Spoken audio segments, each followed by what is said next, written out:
49ers training camp is in full swing. We got 7 practices in the book. We're going to discuss that, break it down, look at all the new signings, the releases, and talk about these injuries. Smash that like button, and let's get ready for the Wayne Breezie Show.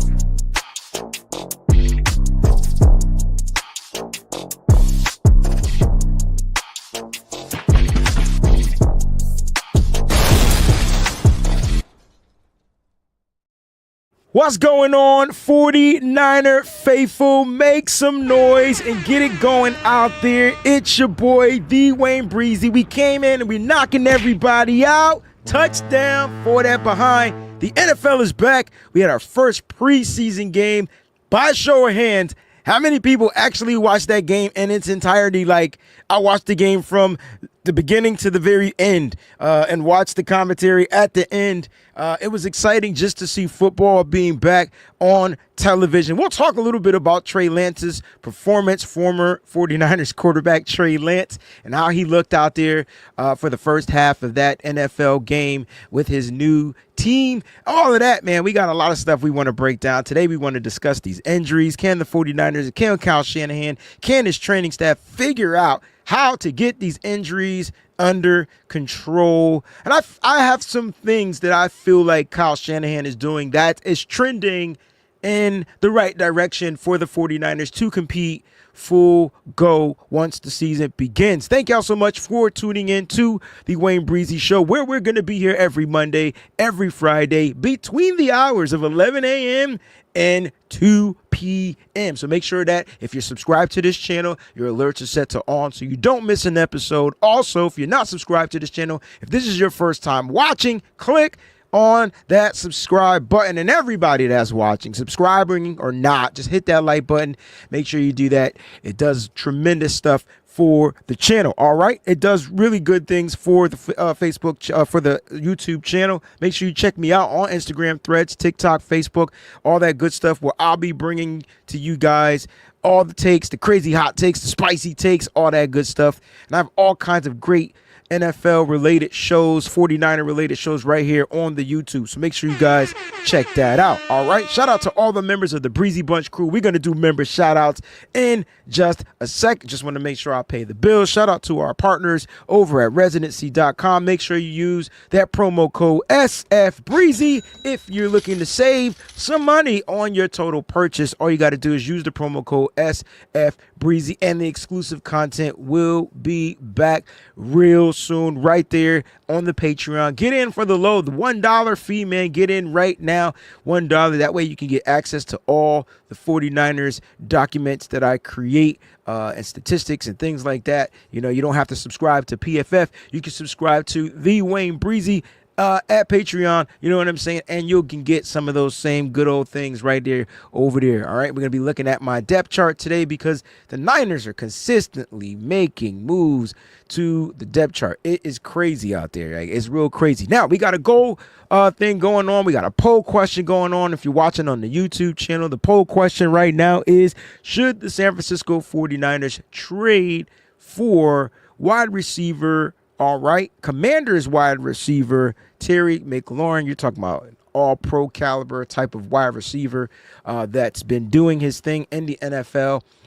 We'll talk about that just a little bit toward the end of the show. So let me know what you guys think out there for that. Also, don't forget, we got a goals thing going on. I'm looking to do a live show, an extra live show where we'll go live. We'll do trivia, fun games, and maybe even some giveaways. But we got to reach that goal. We need 10 $5 super chats, and we have 2 so far. We got Jax Knox, who started to show off. Shout out to Jax Knox, member of the Breezy Bunch crew, also an admin on the channel. She says, I will start it off. Happy Friday. Thank you, Jax Knox. Appreciate that super chat. Also, my brother Matthew in the building says, Breezy, thanks for everything you do, Wayne. Appreciate that as well, Matthew. Thank you guys for the super chats. So we need 8 more $5 super chats for your goal. Now, here's what the purpose of the super chats are for those that are like, man, why we gotta give super chats? All right, so super chats will get your questions or chats, your comments pushed to the front and read on the live show. So if you want me to click on your comments, you guys got questions out there you want me to answer, and you want me to get to it, you got to give a super chat. Now, they range. You don't have to give more than whatever the lowest range is. You know what I'm saying? But they do range in that. So go ahead and do that because they support what I do here on the channel as far as creating new intros, getting new music made, all that type of stuff costs me money. So your super chats go strictly to the channel. All right. It really does. It goes back to the channel. So if you want to help support what I'm doing here, bring you this content, getting out there, getting all this film, getting all this footage, editing the footage, all that type of stuff, go ahead and give a super chat. Plus your comments will get pushed to the front. If you want to become a member of the channel, all you got to do is click on join. So shout out to our 2 super chats. And Jax Knox, we got to give her an extra shout out for being a member for 27 months. She says, because where am I going? Headed into my 3rd year. Jax, thanks for being a member for 27 months, right? Appreciate that. 27 months, that's 2 years. And let's see, it's 12 months in a year. That's 2 years. And then, it's 3 months, right? So, let's go. Let's go, Jax. Thank you so much. Appreciate that. All right. I got to do member shout outs because if you're a member of this channel, you get the shout outs. And Jax was first in the building. Says, hey, Wayne and Faithful. Hope everyone is doing well. I know we can't escape the injuries, but I hope they're very minimal. Like, subscribe, join the Breezy Bunch crew for great content. Yeah, we're going to discuss these injuries. Some of them are nagging, some of them aren't. It is what it is. What's up, Faithful? Hope everyone has a blessed day. Don't Bother Me is in the building saying blessings. Faithful, appreciate you 1000% over there. My man Colin across the seas in the building. All of my members in the building. Appreciate you guys. Leslie in the building. Here's my problem. Trade who? I want a solid wide receiver room, but I don't want to strip us any depth.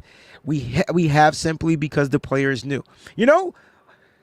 What if they posed the trade where you trade Brandon Ayuk for Terry McLaurin, right? And so Washington takes on Ayuk's contract as a player that's going to be coming off the PUP soon. And then you end up having to pay a wide receiver like Terry McLaurin. Now, the issue with making a trade like this is the simple fact that you have to pay Terry McLaurin. I mean, the whole point is he's not being paid in Washington. So are the Niners willing to tie more money into another wide receiver? He is dealing with some type of an ailing injury, but at the end of the day, he's healthy and ready to go. And he's definitely proven out there that he's willing to, he could do his thing consistently year in and year out. And, I'm with you. I don't really want to mess up the wide receiving room, but if you're looking to get a guy that's ready to go right now, opposed to a guy that's not ready to go right now, maybe you do make that trade. And, I don't want to trade Brandon Ayuk, but we do know Brandon Ayuk's one of his best friend is the quarterback for the Washington Commanders. Do you think the 49ers, and this is a hypothetical, but do you think the 49ers, John Lynch, Adam Peters, do they have something going on? They're really good friends. This could be one of those friendly type of things that they kind of like just, make happen. It'll probably make Brandon Ayuk happy, even though he has to go, across, the state to play.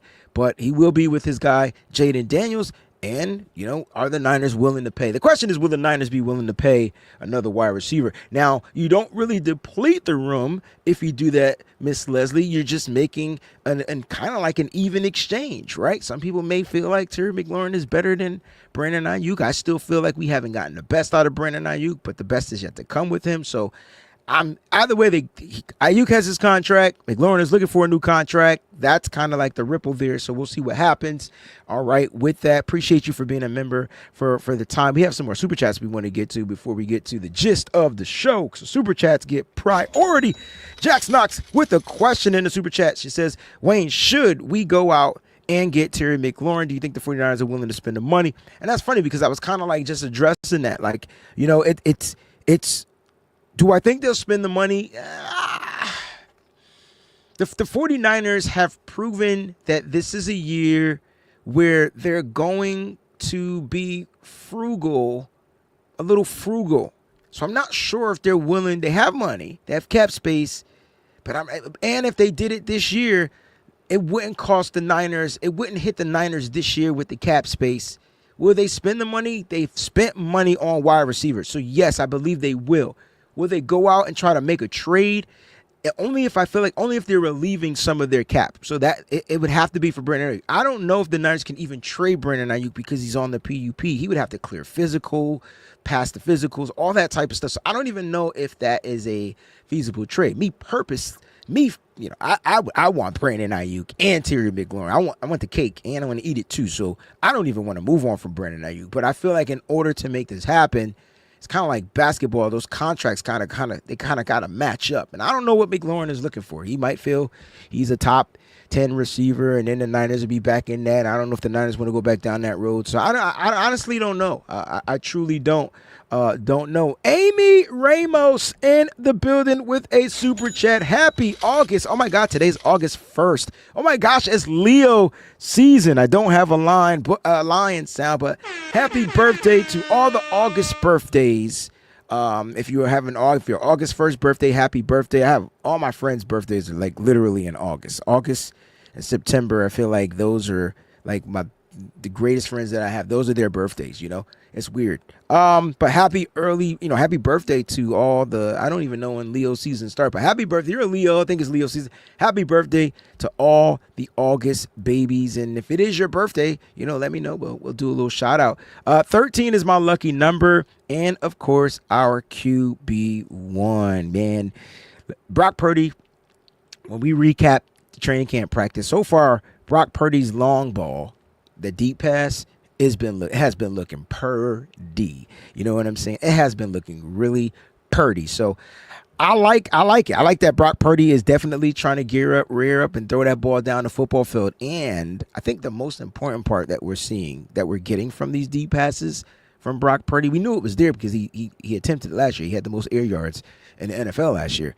I think the confidence and the chemistry between him and the receivers. Now, look, I was a little nervous because Brock got some new people in the building. You know what I'm saying? I was a little nervous. So Brock got some new people in the building. But his 2 deep passes have been to 2 new people. And that's something we'll talk about. So, yes, Brock 13, your lucky number. That's what's up. Shout out to my brother JP Hella Hard, 2,800. His kids' football team, flag football team, is playing for their championship this weekend. He's been a member for 20 months. Blessings to you as well, fam. Thank you guys for being members. And thank you so far for all the super chats, all right? Thank you for the super chats. Truly appreciate that. Look, we got to get to the signings. The Niners, due to circumstances, injuries, they got a lot of stuff that's going on with their team. A lot of new signings. We got a chance to hear from a couple of players yesterday. They got practice today as well. Today's supposed to be a long practice, and I'm hoping, we already know who's not going to be there, and we'll talk about some of those moves. But the Niners have some new signings. Quarterback Carter Bradley, who is the son of Gus Bradley, running back Amir Abdullah, this is a veteran running back, and then the 2 wide receivers that they signed, Andy Isabella and Marquez Callaway. Welcome to the Bay, baby. Yes. Welcome to the Bay. Got some new 49ers out there. Saw Andy Isabella dressed yesterday. I think he was wearing number 7 out there. Former number of Mooney Ward and Colin Kaepernick. He was wearing number 7.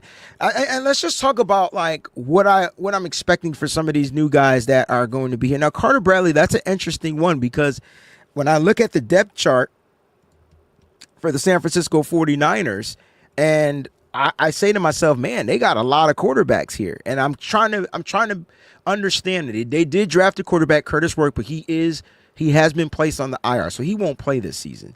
All right. But this is some of the documents you can get over on the Patreon. All right. For the $1, you become a member of the Patreon for $1. You can have access to the documents. And then I kind of color coded and give you a little color key, a little legend. I be doing my thing, like, when I'm not live. Right. I be working hard. But Brandon Ayuk, we know it's on the PUP. That's why his name is in gray.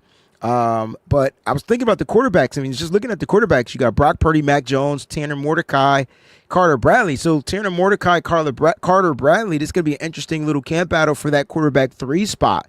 And I've heard that they've saw some good things from Tanner Mordecai. So it's going to be really interesting to see if Carter Bradley, how well he understands, can learn the system quickly, can execute properly out there on the football field. I think it's going to be interesting to see who's going to be that kind of like emergency quarterback. Like, you know what I mean? So I'm intrigued. I don't know about you, but I'm super intrigued out there to see what is Carter Bradley going to bring to the table. Now, we knew that we drafted Curtis Rourke, but placing him on the IR, I think the Niners wanted that fourth quarterback in there. Mac Jones is clearly QB2 to back up Brock Purdy, so Mac Jones is going to get the second team reps. But the question is, who's going to get those extra 2 or 3 reps? Who is going to be the Brock Purdy role this year? Will it be Tanner Mordecai? Will it be Carter Bradley, the new signing?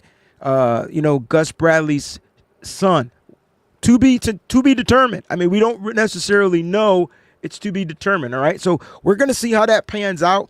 That's a new signing. Let's talk about the running back, Amir Abdullah. I always liked Amir Abdullah. I felt like when he was with the Lions, he wasn't used right. Before we get into that, Sammy and Pickle in the building says, I haven't been able to catch the show in a while. Been following Nair since his freshman year in college. Bold prediction, he will be wide receiver 2 by 2027. First of all, thank you so much for the super chat. This is part of our super chat goal. So hopefully we're at 3 $5 super chats. We get 7 more of those. We're going to do the cool game interaction, live game trivia giveaway show. So we get 7 more of those. We'll be on the running. Now, this is interesting because he's been having, to me, a great camp.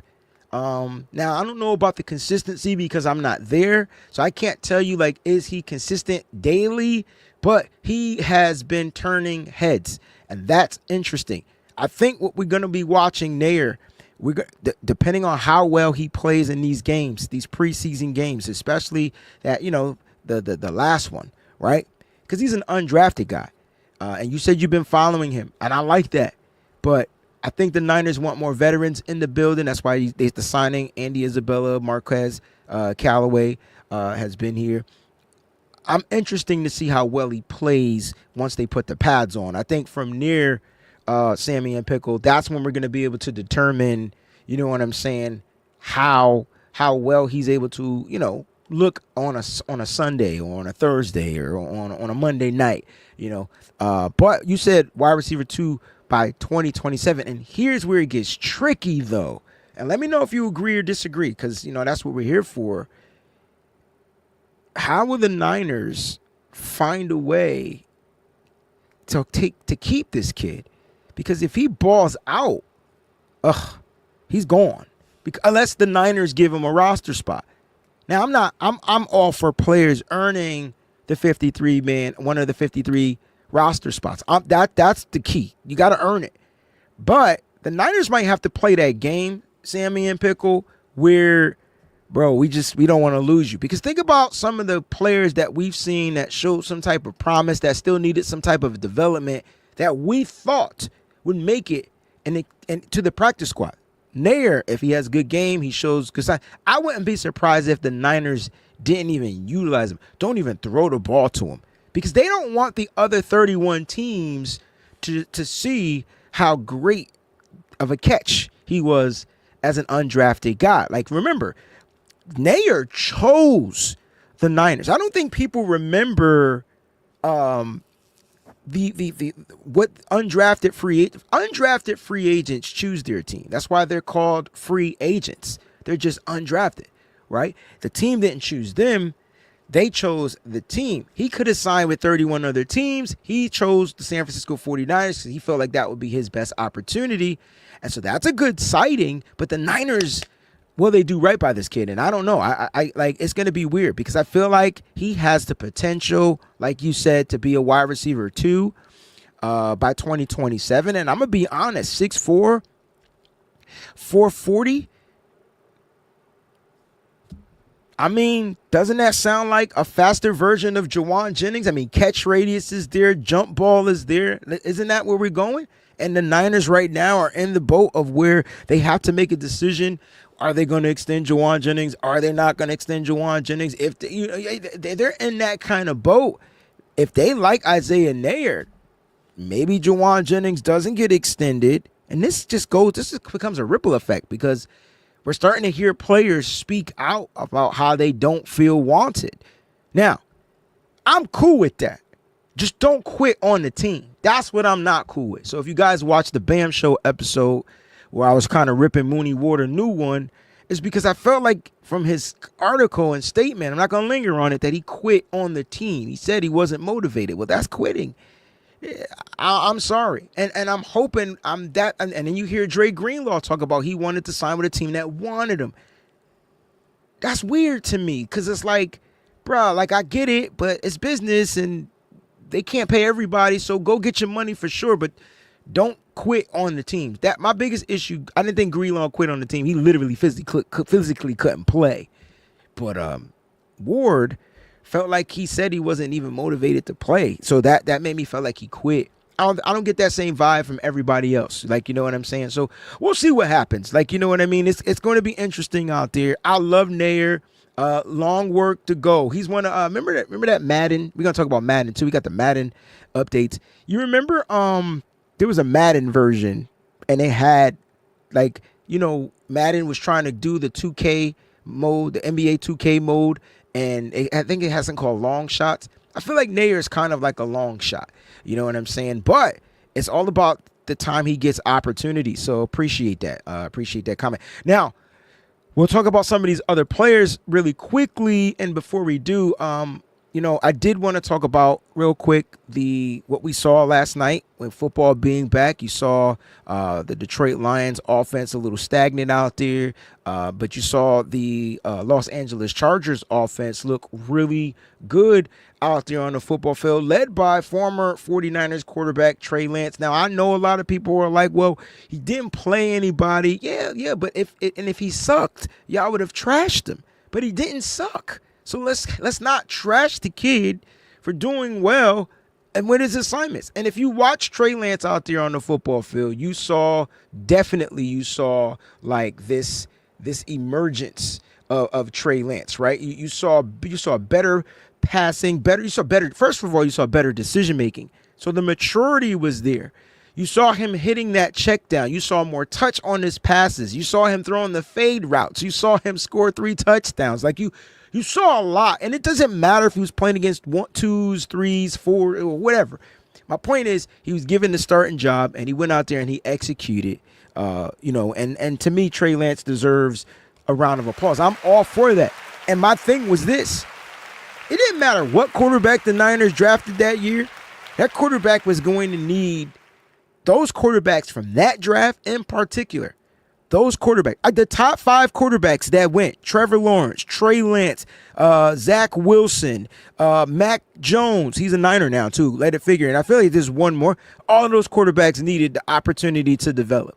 And the only 2 to 3 that got, and Justin Fields, excuse me, and the only ones that really got those opportunities were all 4 minus Trey Lance, because he had to sit behind Jimmy Garoppolo. I feel like that version of football is gone, where you draft a kid and you let them sit behind, you know, the guy, and then when their number is called, they should be able to develop. And I mean, bro, if they're not getting the reps, they need live action. So maybe Trey Lance is taking a step trending toward, you know, being a lot better because the game is slowing down for him. You know what I'm saying? So I just wanted to show him some love. Former, you know, head coach of the Niners, Jim Harbaugh, seems to figure out how to get Trey Lance kind of like activated. So I thought that was pretty cool to watch.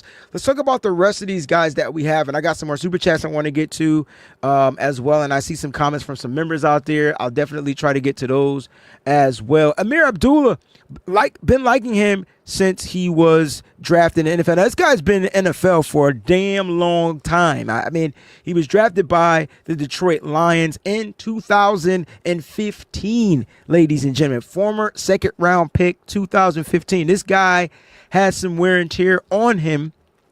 on it, but I think there's still tread on his tires because he was never literally like your starting running back. He was more of like your change of pace back. Now he's played for the Lions, he's played for the Vikings, he's played for the Panthers, and his last team was the Raiders. Okay, was the Raiders. I mean, overall, 141 games.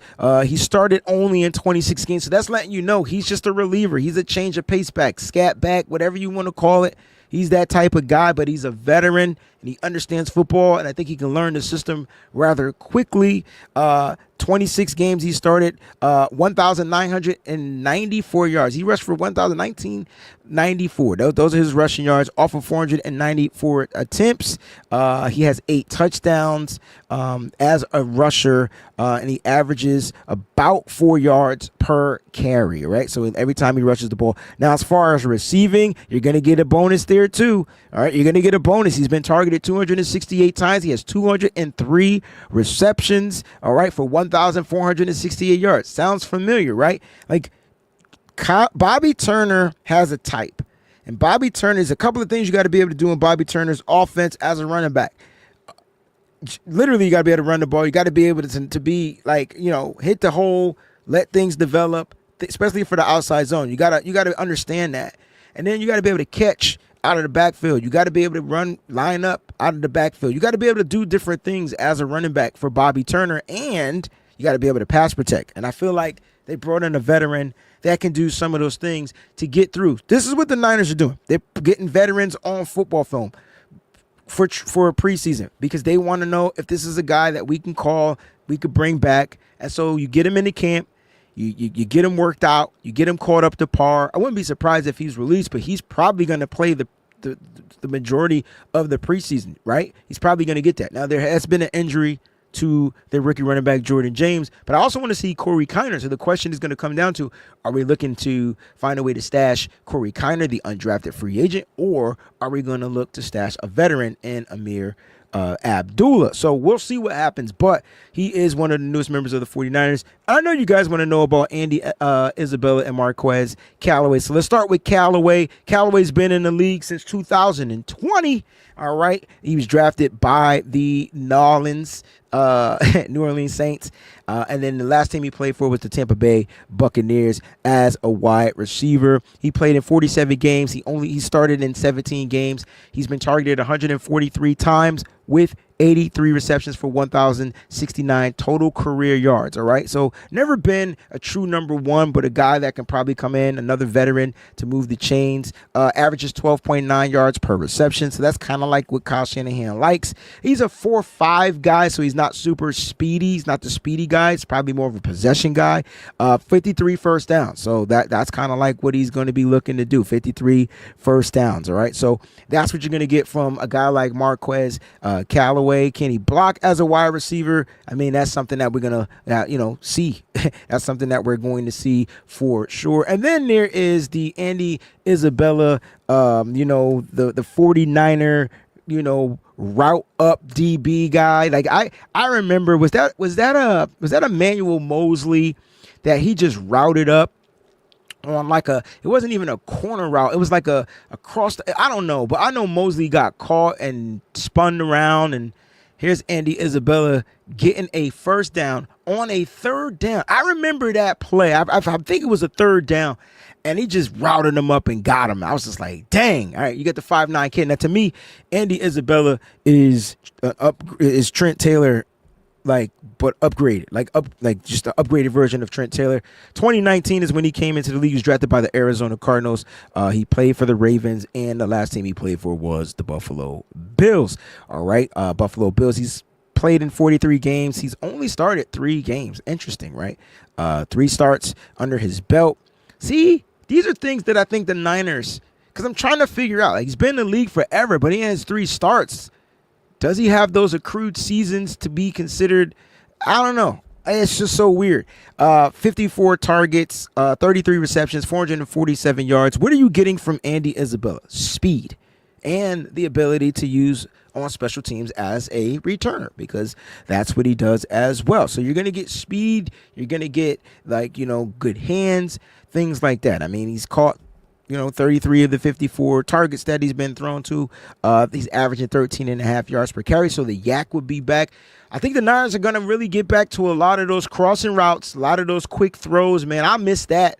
I like the deep throws from Brock Purdy, but I miss the quick, decisive. Look, you got your man beat. I'm putting the ball right in front of you. You catch it, you get yak yards. I think we get back to that type of football, especially since we're going to be able to run the ball. 3 TDs from him, 17 first downs. So the Niners, another veteran in the building. And it's funny because I only think one of these veterans make it between Callaway, Andy Isabella. So may one of those best veterans win. We don't know the status on the veteran free agent wide receiver that we signed, Demarcus Robinson yet, because the NFL hasn't ruled anything. So that's still to be determined. All right. Now the Niners, in order to make room for some of these players that they signed, they had to release players and waive players. So we have to say goodbye to wide receiver Equanimous St. Brown. He was released and his contract was fully terminated. And as far as the players that were waived, offensive lineman Sebastian Gutierrez was waived. Wide receiver Malik Knowles was waived. And lastly but not least, safety Jalen Mahoney was waived. So the safety room got thinner. I guess all of these rooms got a little thinner because they're missing, except for the wide receivers. We replenished the wide receiving room. So wide receivers, I feel like, has been replenished. I guess the question is going to be, how well will this wide receiving group be? You know what I mean? Like, how well will the wide receiving group be? They're kind of unproven. Ricky Pearsall, with the injury to Jawan Jennings, Ricky Pearsall is right now the number one wide receiver for the 49ers. He's the number one because you healthy, he's going to be available. Again, we don't know the status of Demarcus Robinson's suspension, so hopefully at the beginning of the season, he's good to go until the NFL rules on his case. But Ricky Pearsall, wide receiver 1, in my opinion, and then Demarcus Robinson, wide receiver 2, and then it doesn't get thin, it just gets kind of like unknown. Like, we don't know. Will Russell Gage has been having a tremendous camp. That's great. Another veteran. He's probably going to get the nod to be on the 53-man roster. You're hearing a lot of great things from the rookie wide receiver Jordan Watkins. He should be able to make this roster. Jacob Conway, we'll talk about. Trent Taylor's on the IR. Junior Bergen. So I look at that wide receiver room. I mean, it's kind of banged up. I just don't feel like, they brought in Andy Isabella. So are you going to keep Isabella? Are you going to keep the 7th-round draft pick, Junior Bergen? Like, we're going to really find out, once we start to watch these preseason football games. And it's going to come down to execution. When I say may the best man win in these competitions, it's going to come down to execution.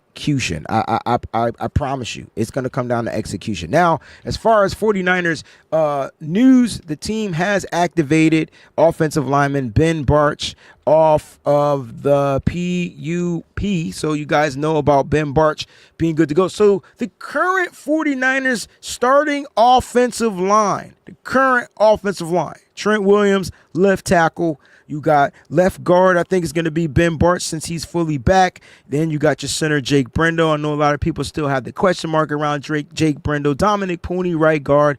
Colton McKivitz at your right tackle. Here's the bright side.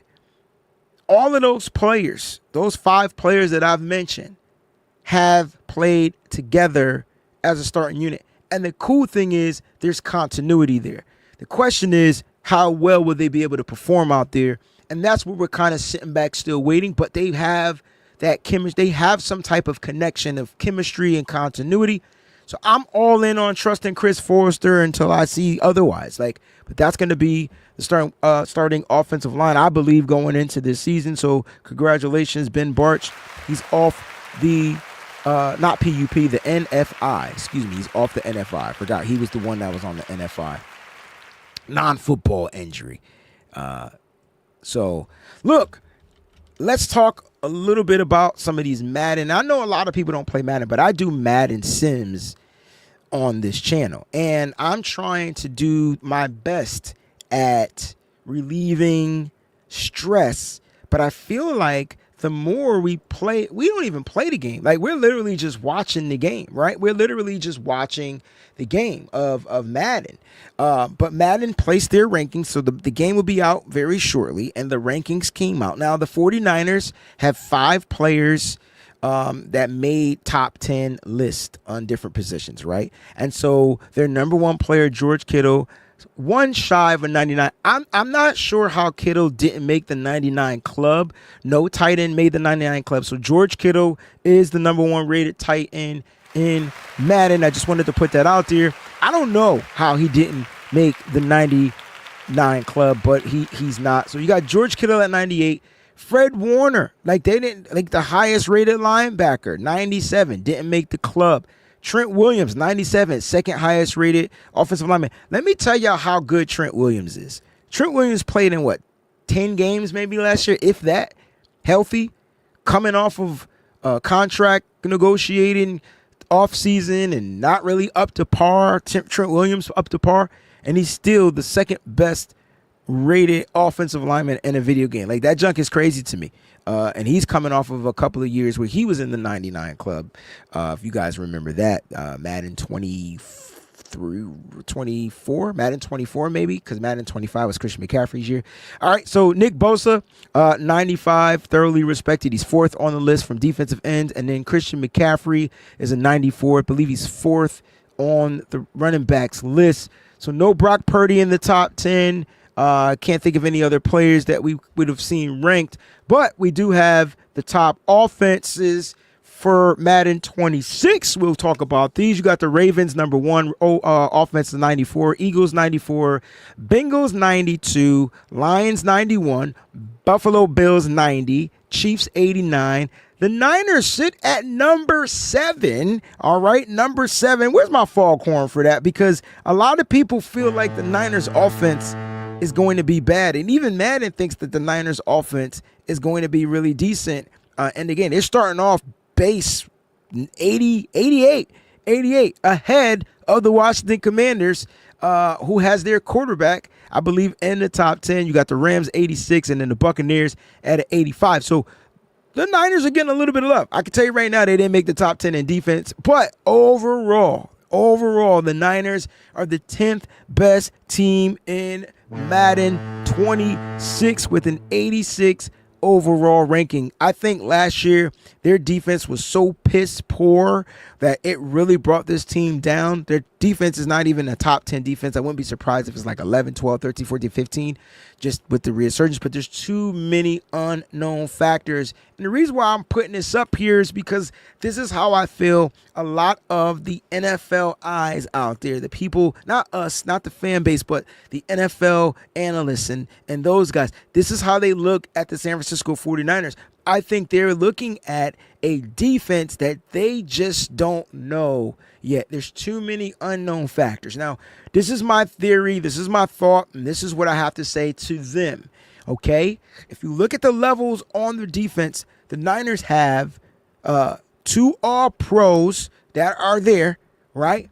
And then they have a young rising that should have been at least second-team All-Pro. I thought Deommodore Lenoir last season had an all-pro-esque type of season. I mean, the kid gave up maybe 1 touchdown, 2 touchdowns. I mean, it was all-pro-esque, but he didn't even make second team to the season prior where we watched Charvarius Ward make second team. So maybe the other cornerbacks in the NFL were that good, but I think Deommodore Lenoir is going to be a dog this season if he can find a way to remain healthy. So I think a lot of people are looking at the 49ers because the defense just seems to be unknown. But let me just remind everybody, Nick Bosa's there. He's going to be the one that's going to anchor that defensive line, right? That's an all-pro. Then they got an all-pro at the linebacking position in Fred Warner. Fred Warner made all-pro without Dre Greenlaw being on the football field. So let that sink in right there as I give my brother Fred a round of applause. We always talk about how great Fred Warner is with Greenlaw being on the football field. Greenlaw played in 1 game.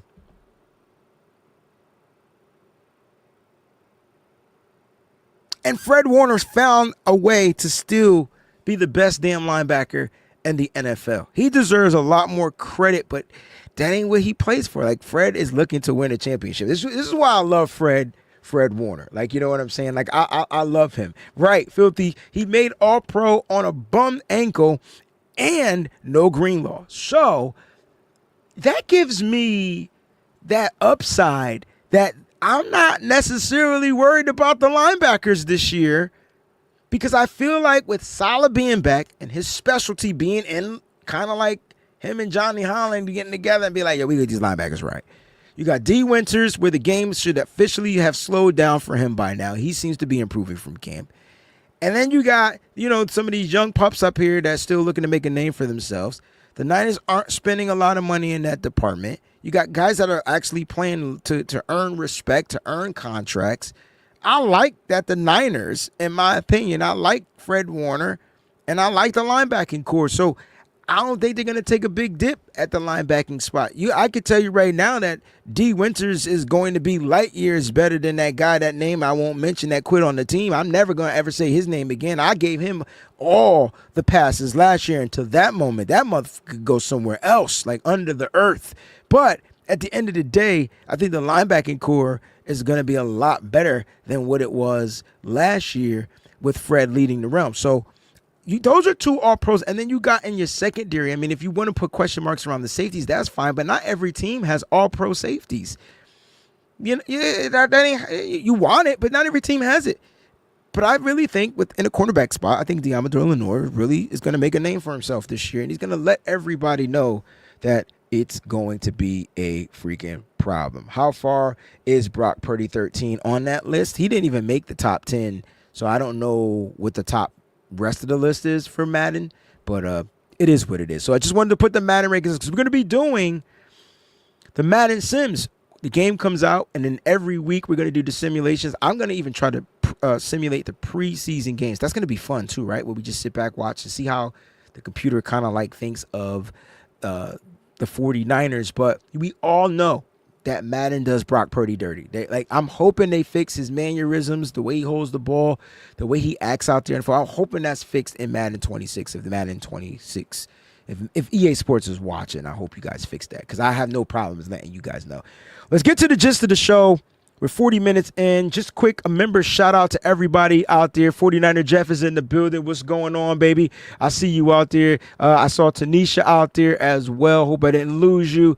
I was ramping and raving and giving all the stuff out there. So appreciate all the members, again, tuning into the show.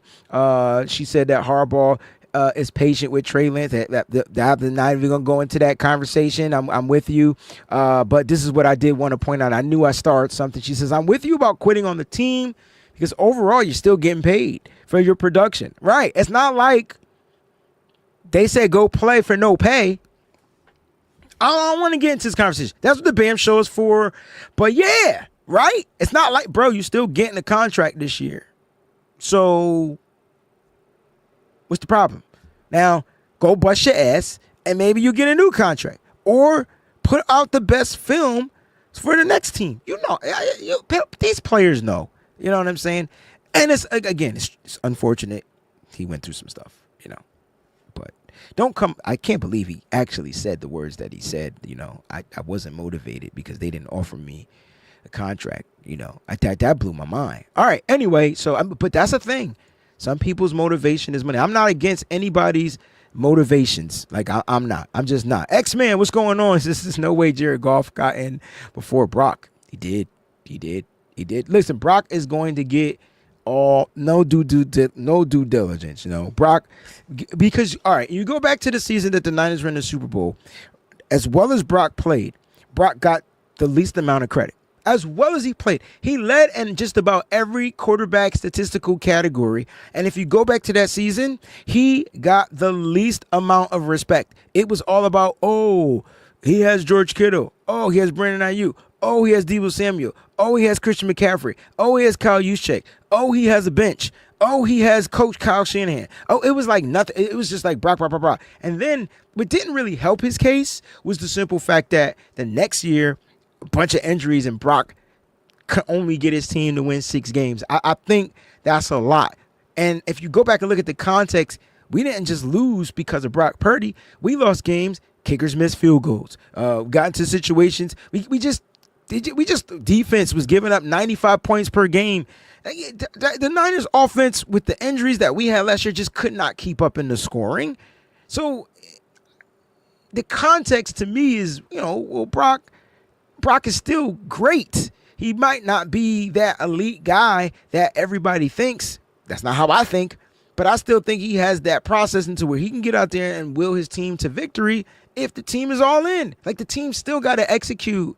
It's not like Brock made all these mistakes. Did he make mistakes? Yes. He threw a lot of interceptions. I didn't like that. The interceptions was too high. I think he had 14 interceptions. Too many for me. It's too many. Try to get single-digit interceptions. That should be a goal for any quarterback out there. I think Lamar Jackson had 4 interceptions last year. And I still don't know how Lamar Jackson didn't win MVP. I mean, I know how he didn't win MVP, but I still don't get it. Like, his stats were better last year than it was the year he won MVP. But anyway, I'm just saying that. Shout out to everybody over on Facebook, Twitch, and X, all right, formerly known as Twitter. Can Kyle Shanahan overcome the injury bug? Man, listen, we got a lot of injuries, y'all. Uncle Salty, what's going on? A lot of injuries. Here's the bright side.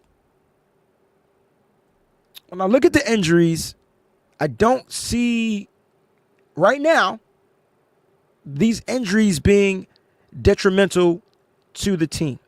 Are they irritating? Yes. Are they detrimental?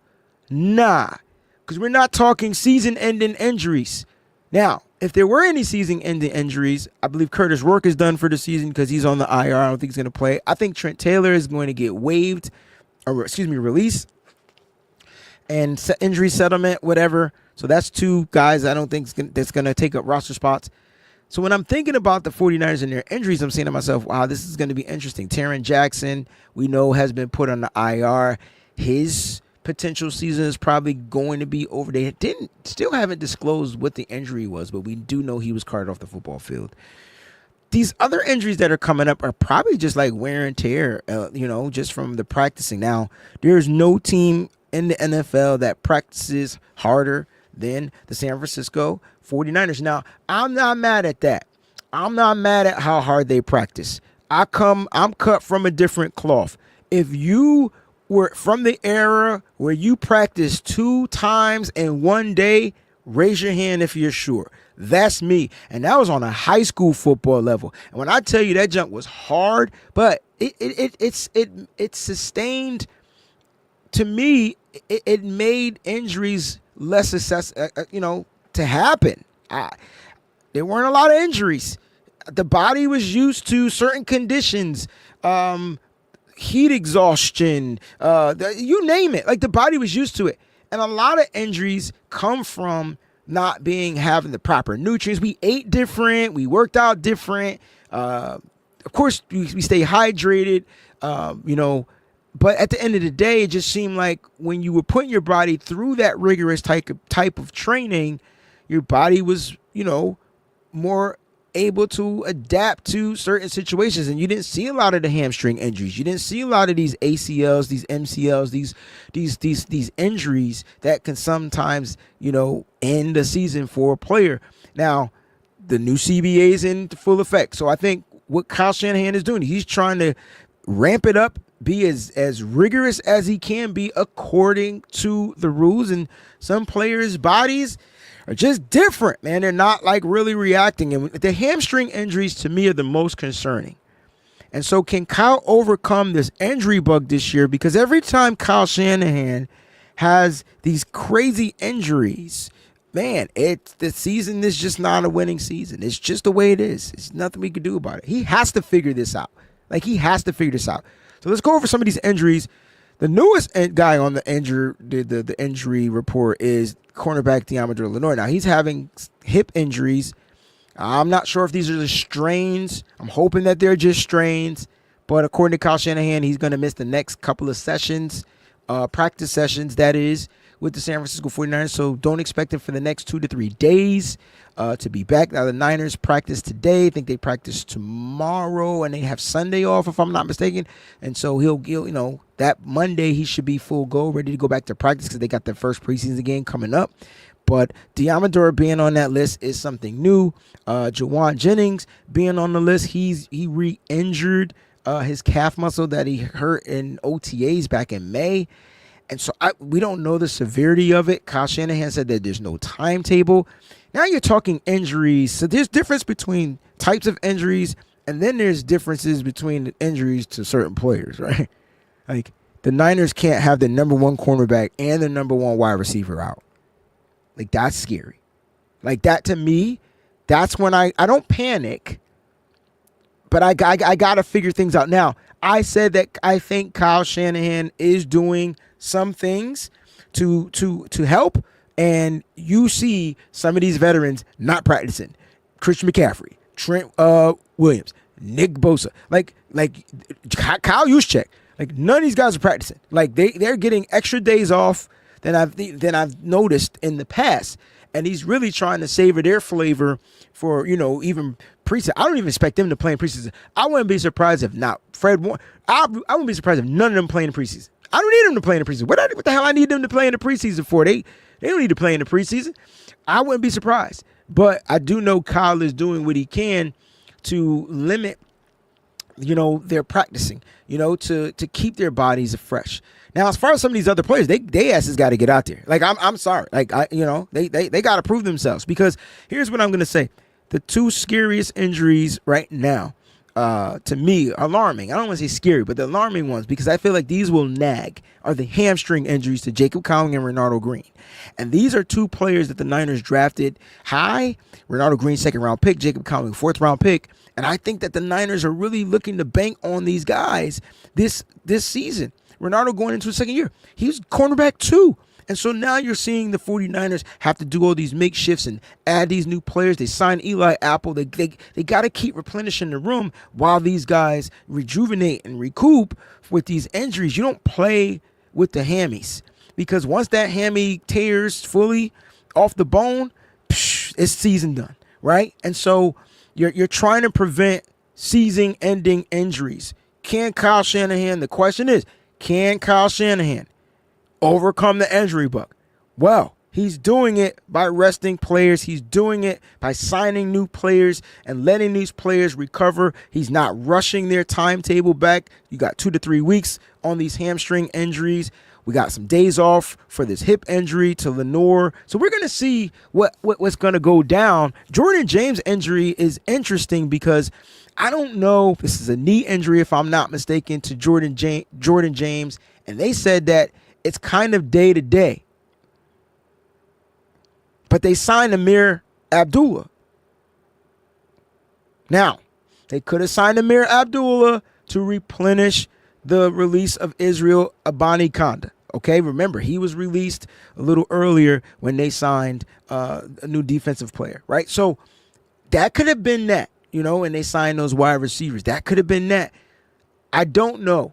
All I know is I think Jordan James injury, I'm praying that it's not as severe. We're talking knee, not ACL. We're just talking a knee bruise. If it's day-to-day, it's probably a bruise in the knee.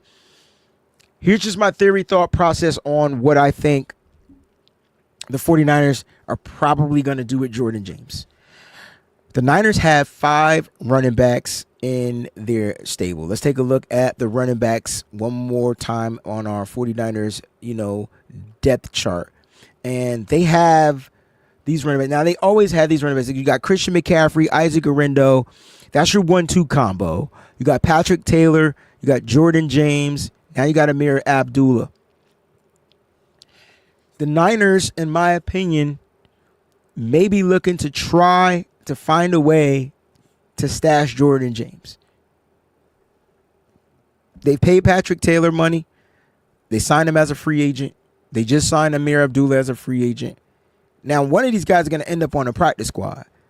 And so the question is, how many running backs is Kyle Shanahan going to keep?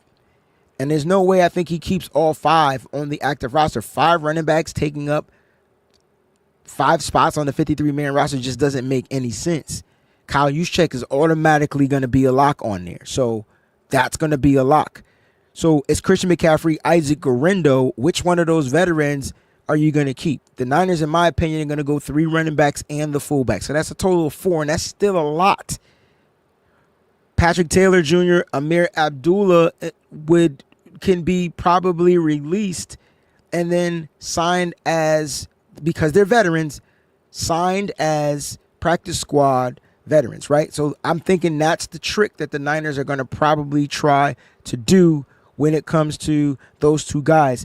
The Niners are going to have to keep Jordan James, right? And then maybe they unless his injury is severe and they place him on the IR. But you remember that you can put as many players as you want on the IR. It's all about bringing them back. Now, I think if you put players on the IR before the 53-man roster, they're done for the season.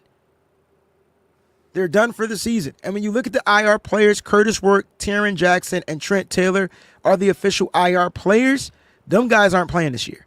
Now, I wouldn't be surprised if they release Trent Taylor, but they're done, right? Now, as far as will they do that with Jordan James, I think it all comes down to what Kyle Shanahan sees from those veterans. And I think Bobby Turner might go veterans and find a way to stash Jordan James. I didn't mention Corey Kiner because I think he gets released. Unfortunately, that's the extra running back that's in the room. That's the undrafted guy. And if you don't see Corey Kiner, that's great because 9 times out of 10, he'll be able to clear waivers. What happened was, what was the last running back? Cody Schrager.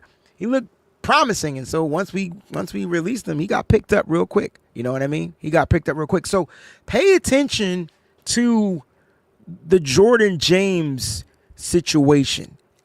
I'm hoping he doesn't go on the IR, but if he does, don't be alarmed. This is the Niners saying, yo, you redshirt this year and you come back next year and, you know, earn your spot. You know what I'm saying? We drafted you. You know what I'm saying? So earn your keep. But I think this is what Kyle Shanahan and Bobby Turner are probably looking to do. I could be wrong. I could be way off. It's my theory. It is what it is. That's why you guys tune in, because I say crazy stuff all the time. Now, we got some super chat contributions we definitely want to get to members out there. Jax Knox says, Wayne, which rookie do you think is going to make some noise in the preseason games? Thank you for the super chat contribution as well. This is probably going toward the goal of the $5. I got to look and see how many of those we have. It only says we have 1. You guys must not be entering that $5 goal thing. But I'll count the $5 ones toward the goal, right? So, all right, which rookie? Damn, we got a lot of rookies. I got to pick one. I'm gonna go Upton Stout. I'm gonna go defense Upton Stout. I think Upton Stout's going to get those opportunities. See, it's between Upton Stout and Jordan Watkins. I'm torn between those two. Watkins is going to get the opportunities, but who's going to be throwing on the ball? Mac Jones? I don't know. There's too many variables. I think Upton Stout, though, out there is going to lock in on whoever is in that slot. And that is key, because when you look at the Niners and you look at who they have to play this year, and if I'm going to be doing some other shows where they're not live, so make sure you guys stay locked in here. But when you look at the Niners, you break down just the NFC West. That's all I care about. When you look at the NFC West and you say, all right, man, who are these guys going to put in the slot? Devontae Adams is going to be lined up in the slot. I'm just going to keep it a buck, man. When I tell you Upton Stout is going to have some tough competition, I wouldn't be surprised if the Cardinals try to utilize Marvin Harrison Jr. and his speed and his size in the slot. You're seeing a lot.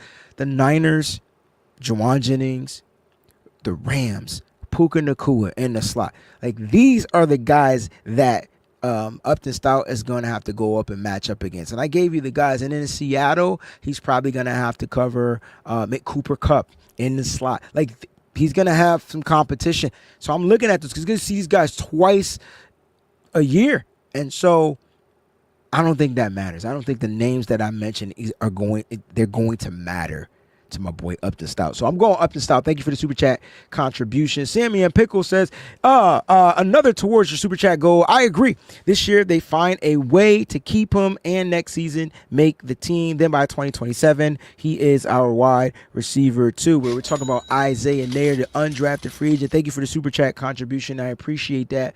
We were talking about him because the wide receiving room is kind of like up in the air, right? Like I feel like I like the competition of the. I'm just looking at the chart and I like it. You know, you got some veterans here. You got to outbeat these vets. You know, and for Isaiah Nair, in my opinion, he's different. He's a different size of a wide receiver. He's different build. You know, he's a different build. Now, can he be consistent? He has to build. He has to show consistency. That's my only thing. And can he run block? Like, he has to show consistency. So, yeah, they got to figure out how to stash it because if they cut him, he's gone. 6'4", 4'4", speed. Oh, that guy's getting picked up. Real simple. So, they got to figure that out. It's going to come down to the Niners kind of like figuring things out as they go along because the Niners have to learn from their mistakes when it comes to cutting players. That's just my theory and thought process. They got to figure it out. My brother, Master Chef in the building with the super chat contribution. Thank you so much. He says, what's your honest opinion of the team we have this year and the coaching? So can I start with the coaching first? If you don't mind, I'll go backwards to the team. So it starts with the coaching. I think Kyle Shanahan, which I'm going to give a round of applause. I think Kyle Shanahan had time to really, sit back and reflect and go after who he wanted.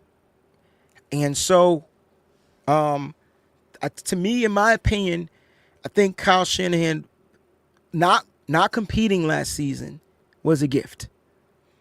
It sucked for us because our expectations are that we need to be competing in the playoffs, make it to the playoffs, go get to Super Bowl, That's all right. Those are our expectations. But I think for Kyle Shanahan, I think the best thing that happened to him was not competing because he really got an opportunity by having time to reflect and really look at his coaching staff and really say, all right, I don't got to just pluck this guy out of this guy. No, I want Saleh back.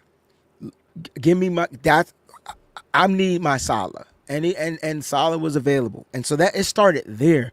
And then it started with Saleh bringing in the recommendation of the special teams coordinator. Saleh, how can we help the defense? Well, we get better on special teams. All right, cool. Let's bring in Brant Boyer. That's a solid guy. We was with Saleh. I would say that. So Saleh and him have that rapport as well as him, the Gus Bradley connection. And then you add Gus Bradley. And then you promote within your coordinator on the offensive side in Clay Kubiak. Their connection is deep, right? It's kind of like another Mike McDaniel. Clay Kubiak could be a head coach in 2 or 3 years, right? And then so I really think the coaching was upgraded to a whole nother level with coaches that understand the concepts of the game, that understand the defense, that understand the offense, that understand the nuances of Kyle Shanahan's mind. That's number one. And when Kyle doesn't have to micromanage, he's that much better of a head coach. When he has to micromanage, meaning he got to be in this room, wide receiver room, tight end room, offensive line room, defensive room. Like Kyle, no, sit your coach, right? But when he has to micromanage, his team sucks, in my opinion. So coaching, better. I love it. I think we are going to definitely see some upgrades and some changes just from that perspective. As far as the team, it's going to take time. I'm a realist. Now, I believe in our team. I believe we're going to get 13 wins. I really do. And that might be perplexed. That might be far-fetched. I don't really care. Those are my expectations because we have the offense to score. I think the defense will come along because we have the coordinator now to make the defense good. But it's still going to take time to gel. So that doesn't mean we're going to win our first 5 games or 10. We might lose the first 4 games, but that doesn't mean we don't end 13-4. You get what I'm saying? So overall, my honest opinion on the team, bro, is that the team is going to be fine. It's going to come down to these players executing. And here's the key, and I have not said this to anybody. The Niners currently kind of removed the majority of the players that are seeking those contract extensions. That might have been something that tripped up this team in their development, because when players are looking to get paid, we're seeing now that they're not motivated, they don't feel wanted, all that type of stuff. We are young as we got players that are looking to earn a spot on the roster, and so that's interesting to me. Something to pay attention to. All right, I didn't say that to anybody, but something to pay attention to. So that's my thought process on that. And then my brother Scotty D in the place to be. What's good with the super chat contribution? Thank you so much. Says the head trainer from 2023 left for Atlanta. That was the best year of lately on injury prevention. Yo, thank you for that. Yeah, and you're right. And so it's gonna come down to make the show go into full circle. Training staff. The Niners have been dealing with a lot of injuries since then. I think it's going to come down to the nutritionists, how they work out, how they rest, all that type of stuff. I'm seeing a difference in Kyle Shanahan because he's letting certain players rest. That's a start. Remember, we were like, oh, is he going to overwork these players in practice? Is he going to do this? Is he going to do that? Well, how many times you go through these practice reports and you read these notes and you see this player resting and this player resting, you just be like, dang, they had another day. They got another day off. Are they ever going to practice? No, probably not. Why risk it? Why risk any type of injury? But Scotty, I'm with you on that. And just some quick updates from practice. Like we said, Ben Barch is back. That's great. These young DBs are getting reps. Dallas Flowers, those guys, Ron Neals, all those guys, they're getting the reps right now due to the injuries. The Niners got a lot of injuries. Kyle Shanahan's going to have to figure out how to, overcome the adversity, because that's what it is. It's football. Football is going to negate in injuries. It's full contact. We're not even talking about guys that are literally going against other guys. We're talking about guys going against themselves, and you're getting injuries. It's full contact, 100% injury. So it's how can he overcome it? And I think Kyle is taking steps in the right direction, just from a practice perspective, to overcome some of those things. Guys, you got back. Ricky Pearsall was back. Michael Williams was back. They were coming off of days that they had off and minor injuries, but they were back full, ready to go in practice. And we're going to keep our eye on, Deommodore Lenoir. We know he's not practicing. And so let's really pay attention to the cornerbacks that are going to be out there. You know what I mean? Here's who I'm looking to have a really good year. It was good to hear from Jair Brown. I think Jair Brown really put it out there yo, rookie year, I was damn near all pro. Sophomore year, I was damn near all no. And the difference between the 2 years was the coaching. He loves Gus Bradley. He loves Robert Saleh.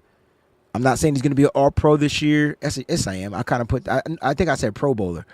But I do expect him to definitely, year 3, take that trend upwards.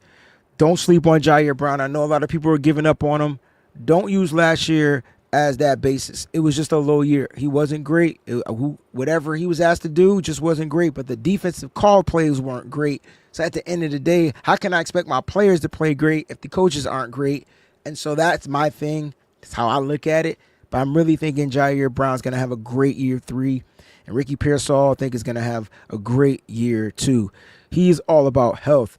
If Ricky Pearsall is healthy, this offense is going to continue to move. Keep that in mind. Scotty D with the last super chat contribution of the show. And I believe we got about 5 of them things. He says, as a past dad, I feel Warner, CMC, we talking about the dad energy in the building. I like this. And Brock will be more grounded, thus higher ceiling. It's a dad power thing. It's a difference between just being a dad and then having being a new dad. This is a new dad power thing, right? And Fred Warner is kind of like the veteran dad because his son is older than everybody else's. But I couldn't agree with this more. I'm with you 100%.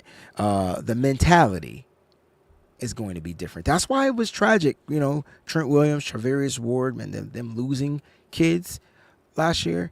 I couldn't even. I wouldn't have played. I don't give how much you were paying me. I wouldn't have been able to mentally be in it. That's just me. But they still went out there and they tried, and then injuries took them out. Well, just got Trent Williams, but this is a dad power thing. I do think they're going to be more grounded, and you know what it is? It's not even about. I don't know if it's necessarily just being grounded, though, Scotty D. I think they're just going to be playing with a different purpose. I think the purposes have changed. I think it's no longer about them. It's about their legacy. And legacy happens when you have children. And so I think that's where it's going to trip off into. So, yeah, you're going to see a different mindset from Brock, who's throwing 75-yard bombs, explosive plays in practice. And I told you, those two wide receivers, Jordan Watkins, motherfreaking Demarcus Robinson, two new receivers Brock is connecting deep with. Let that sink in. Master Chef, do you think Moody would be better than the last 2 years? Man, I'm stuck on Moody, bro. Like, I believe in Moody. I'm team Moody. I think everybody knows that. That's probably a lot of people don't watch the show anymore. It's something about me knowing what he's able to do. I've never seen a player like be Iron Man, never miss. I've never seen balls wide to the right. I've seen wide to the left, but that was college. That was college. I'm also the advocate of whatever you did in college doesn't matter. It's what you do in the NFL. I'm going to live on that. That's me.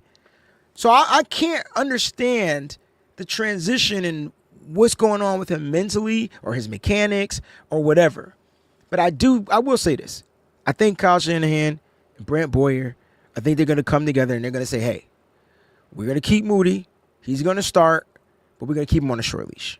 And the short leash is finding somebody else that can come out there and kick. Because the competition right now in camp is too close, right? It's too close. So the competition is too close. I can see if Greg Joseph was out kicking him, I think they both have missed a kick in camp. Maybe Moody has 2 misses. Maybe Greg Joseph has 2. But I think it's 1-1 misses and everything else were makes. So the competition is too close. We'll see what happens. He's going into year 3. Does he get the opportunity? Me personally, I think he's going to be given the opportunity, but who knows? That opportunity can come and go just like that. And if Moody, if you're watching, bruh, I don't know. I don't know if it's mechanics. I don't know why you got to change your mechanics from college to the NFL. I mean, you're still kicking the ball. And in my opinion, the big house holds way more people than Candlestick and any other stadium in the NFL. And it's in rigorous weather. It's cold in Michigan. Maybe that's what it is. Maybe, I don't know. But at the end of the day, he's got to figure out what it is mentally to why he's missing these kicks to where he just leaves it out there on the football field. That's my thought process for Jake Moody. I'm Team Moody. It is what it is. There's no way in hell, hey, we keep 2 kickers on the roster. We just not built that way. We just can't. We can. You know what? I take that back. We can. I just don't think we should do that. If we do that, that means we're only keeping 2 quarterbacks. Because I think we keep 3 quarterbacks. But if we do that, I think we keep 2 quarterbacks. Because when you keep 2 kickers, who are you taking away from? And who is our punter? Is our punter Thomas Morstead? Somebody remind me. I think that's I ain't heard not one daggone word out of Thomas Morstead. All I know is, Mitch Wisnowski gone. Are we even punting in practice? Is he dropping him at the 1? Is he dropping him at the 5, 20, 30, 80? I don't know. I want to see some Thomas Morstead action. You know what I'm saying? Now, like I said, there's a possibility we keep 2 kickers on the roster. I don't want to take that away. You know what I mean? But appreciate you guys. Hey, man, Scotty D says this is his first time watching. Appreciate you. Thank you for the Super Chat contributions. Thank you all the Super Chat contributions out there. John V, it's good to see you, brother. Everybody tuning in to the Wayne Breezie Show. Appreciate that. Listen, every Friday we're going to do some type of goal show. I got to reach the goal. We didn't get 10 $5 super chats. Now, I don't know how this works, but there should be a gold bar at the top. And then if you click on that and purchase your chats through that, that lets me know if you reach the goal status. Now, I might have to refresh my browser, but right now it says only one. Let's get to the poll question, and let's get up out of cheer. All right. Now, wow, this is closer than I expected. God dang, this is closer. I asked everybody, okay? Should the 49ers trade for wide receiver Terry McLaurin? Now, I know one person that's probably screaming yes through the mountains and the mountaintops, and that's my co-host, because she's an Ohio Stadian, and I'm sure if she'd get every Ohio State player on this team. I like Terry McLaurin. I'm not going to lie. I just don't see how it's going to happen, because I don't necessarily think that the Niners want to pay a wide receiver right now unless they're moving on from Brandon Ayuk. But from the poll question, 51% of the faithful out there watching this show says they want the trade to happen. Now, I should have asked, should the Niners trade Brandon Ayuk for that? And that would be interesting. You know what I'm saying? So, but that's another show, another topic. I'll be back Monday around the same time, man. Make sure you locked in right here. Hit that like button. Subscribe to the channel for sure. Thank y'all so much for watching. Enjoy your weekend and stay locked in here for news and updates. Well, I'll be bringing to you guys via shorts. All right. Love you. Keep it faithful to the Bay. We out. Peace. What's up, faithful? Thanks for watching. Hit that like button. Don't forget to subscribe and make sure you check out some of the other cool videos.